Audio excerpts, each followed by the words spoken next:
Everybody, it's three things to know with JM Partners. We're talking about this week. We're elaborating more on, is it a bubble? What will make it bust? Three things to know. Look at last what we talked about on price, interest rates, jobs. This week, we're going to go a little deeper. Number one, affordability. Number two, employment growth or employment rates. Number three, building permits.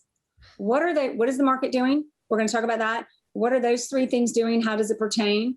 And actually, by the way, it doesn't make any sense. We're going to explain why, how it appeals to you, so you know what to do with your house, what to do if you buy, and where to go, and how to approach it next. Adam, talk to us a little bit about the market. Yeah, I mean, the market's wild. I think we all know that right now. So days on market, 7 days right now, a week, which is absurdly low. And then supply, we have a 30-day supply, 1 month of supply, which, as we always talk about, a neutral market is 6 months supply. So it's a heavy seller's market right now. Low inventory, everything's selling very fast. Exactly. And so the concern is, well, if that's what's happening, maybe the bubble's about to bust.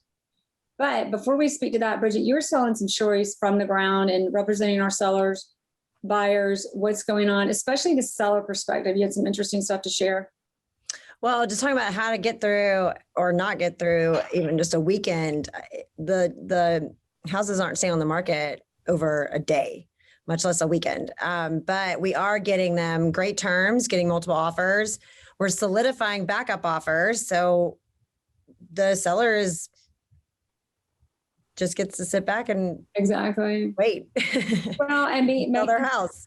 And making sure with our sellers, we're negotiating terms. And the terms we need for sellers now aren't what we thought. The risk for sellers, despite a strong market, there's also a strong risk for sellers. If you don't play it right, you don't approach it right, you're not going to do well. There are still failed listings, and there are a lot more terminations than there used to be. Making sure those don't happen.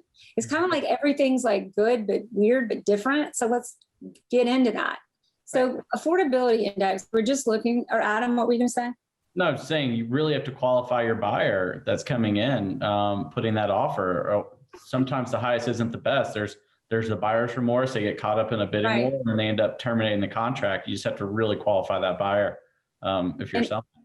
The highest isn't the best. We have an interview a few weeks back. Everybody that's on the podcast platform, you can look back and listen to that as well, because that's exactly right. And in negotiating the terms, in qualifying the buyers, not only are we needing to qualify them financially, but qualifying what's really going on. Some buyers are actually making multiple offers on multiple properties. How do you make sure they're not doing that? There's no official way to prove it, by the way. So being engaged and knowing, it's all about the right questions, asking the right questions to get to the best deal for you and your house that you're selling or buying. So now we're going to tap into these three things. I'm going to say them one more time for everybody listening, or if you just started listening. Affordability, we're talking about the three things, markets and bubbles, and what do you look at, what's going on. The three underlying forces are affordability, or the economists tell us, affordability, employment, and building permits. Because building permits applies to current supply and, oh, by the way, future supply, because that tells us where the market's going. Affordability, we were just looking at the numbers, and there's also in national media as well that says with the surge in prices, affordability is actually going down. And looking at the numbers in Atlanta, affordability, despite low interest rates, actually is down. I think we were talking a little bit, Adam, you had some insights on affordability, prices, what they're doing, what it means, before we go to the next one. Which part? I mean, we spoke a lot of it. I think the disconnect was people moving. I like putting you on the spot, Adam. Go ahead. That's it. Remember, we were talking about the disconnect is that people are moving from out of state. Or so to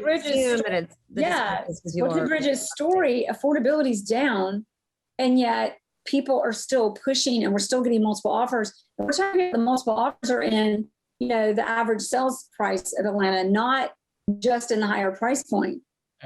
But we're seeing people move from all over the place. I mean, we just closed on a house yesterday that the buyers came in from New York. So the affordability for them from New York City to come to Atlanta is just much different than a lot of people that are currently in Atlanta. It's exactly all the companies moving from California, New York, Boston, they're moving into Atlanta now. The affordability is just a much different game than it is. Affordability for them is not what the affordability numbers. So in the affordability, again, is What is the sales price? What is the qualifying income? What is the average sales price or median sales price? What is the median qualifying income? And when the median qualifying income is below the median average sales price, that's not looking good for a market. However, in our new market, we do have new jobs we talked about last week a lot coming into Atlanta, which will drive income up. Then we have people coming into Atlanta receiving income from other markets. And then we've got income, and then we've got prices are still going up, but it's still, everything is still matching. Even with the sales going down a little bit, in Atlanta, they're down 1%. And I think there are a lot of houses not being accounted for yet in tax records, opposed to sales being down more in other markets. I mean, Atlanta is literally like a recipe for real appreciation and growth. Right. And so building permits, speaking of growth. Yeah, well, employment rates. So employment rates have been going up. They're still going up. They're up if you look at stats, but the stats are all messed up, y'all. They say they're up 1% in Atlanta, right? But if you look at COVID, they're still down. They're still up only by 60% of what they were before, and that's in many markets. So why in the world is the market so hot? Adam, you had a lot to say about that, or you had some real brief, distinct points about that. Or where a lot of that unemployment came from were not the people that were buying the houses. So, I mean, it's hard to talk to it. It's hard to know for sure. We're going to have to post all these stats because this is not. We might have to. It's complicated. It's so complicated. The leisure and travel industry is the industry where employment is still down by, I think the number is 70 to 80% relative to all other industries. But in that industry, that is some of the lower incomes, and those were people that were not actually paying mortgages and buying houses. Right.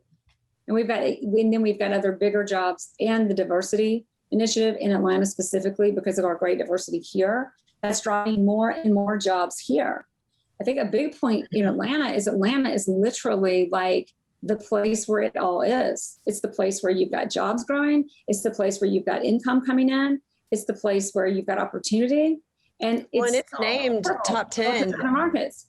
It's named top 10 nationally right now during COVID and post-COVID. Yes. And that was top 10 economic growth or top 10 cities to live?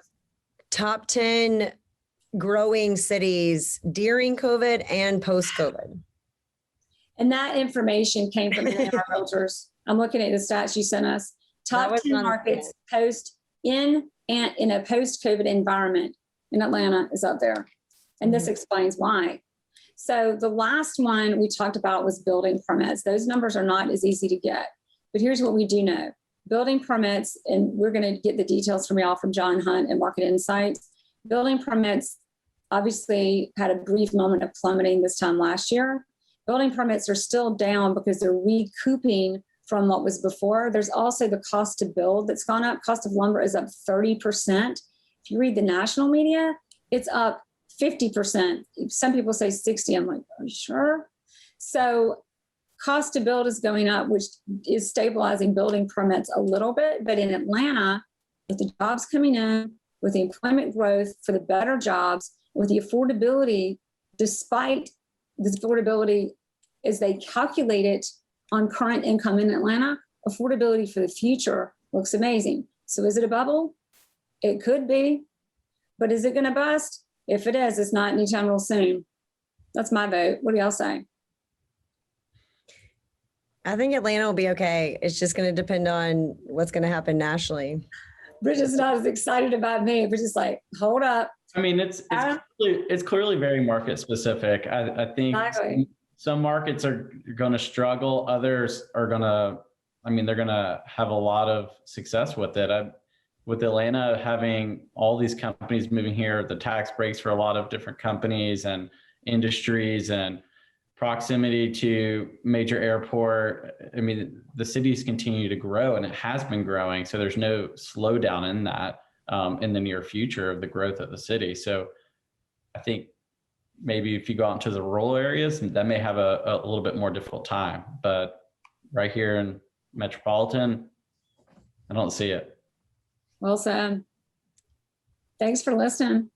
We'll see y'all next week on 3 Things to Know. By the way, we've got a special guest next week talking about when you're moving, how to figure out what to do with your stuff. And some of it might be worth a lot more than you thought. But to listen to our podcast, to listen to eavesdrop, this is now called 3 Things to Know, 3thingstoKnow.jmpartners.io. Bridget Posey today, Adam Vickers, Jerry Metcalf at JM Partners in Atlanta. Bye, y'all. Thanks, Jerry. Thank you for listening to the JM Partners Atlanta Market Eavesdrop. If you like what you heard, please subscribe and share with your friends who might be moving or who just want to keep up with the latest on the Atlanta residential market.